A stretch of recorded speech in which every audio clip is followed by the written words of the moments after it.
So I've been thinking about this Guadalupe season and how it kind of lands for me in this winter moment, in this moment of being invited to slow, invited to rest, invited to move more into the dark. And one of the ways that I've really been sitting with Guadalupe's story in that context is thinking about the wholeness of life, the wholeness of spirit, which is plenty big, right? To hold all these traditions and all these stories and all these ceremonies and rituals.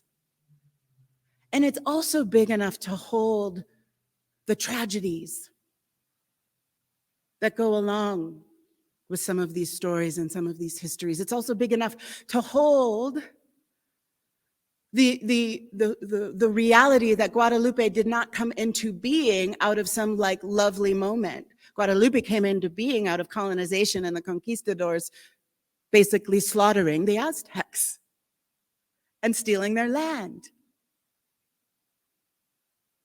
And yet, spirit is big enough to hold all of it. And I was thinking about what happens when I allow myself to hold all of it. I allow myself to be changed, to be impacted, to be moved by the whole story. Not just her metaphorical representation to me as a mixed girl, but also as a mixed girl that gives me more permission to hold my own story.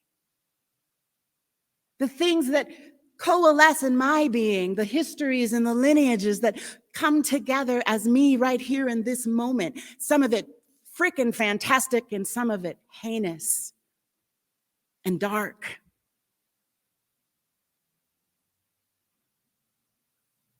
And so I invite you to lean on Guadalupe over this next week or bits of time, to lean on the rising of a new goddess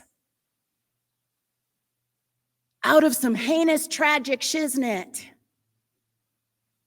Because sometimes that's how we rise, is out of the hard stuff.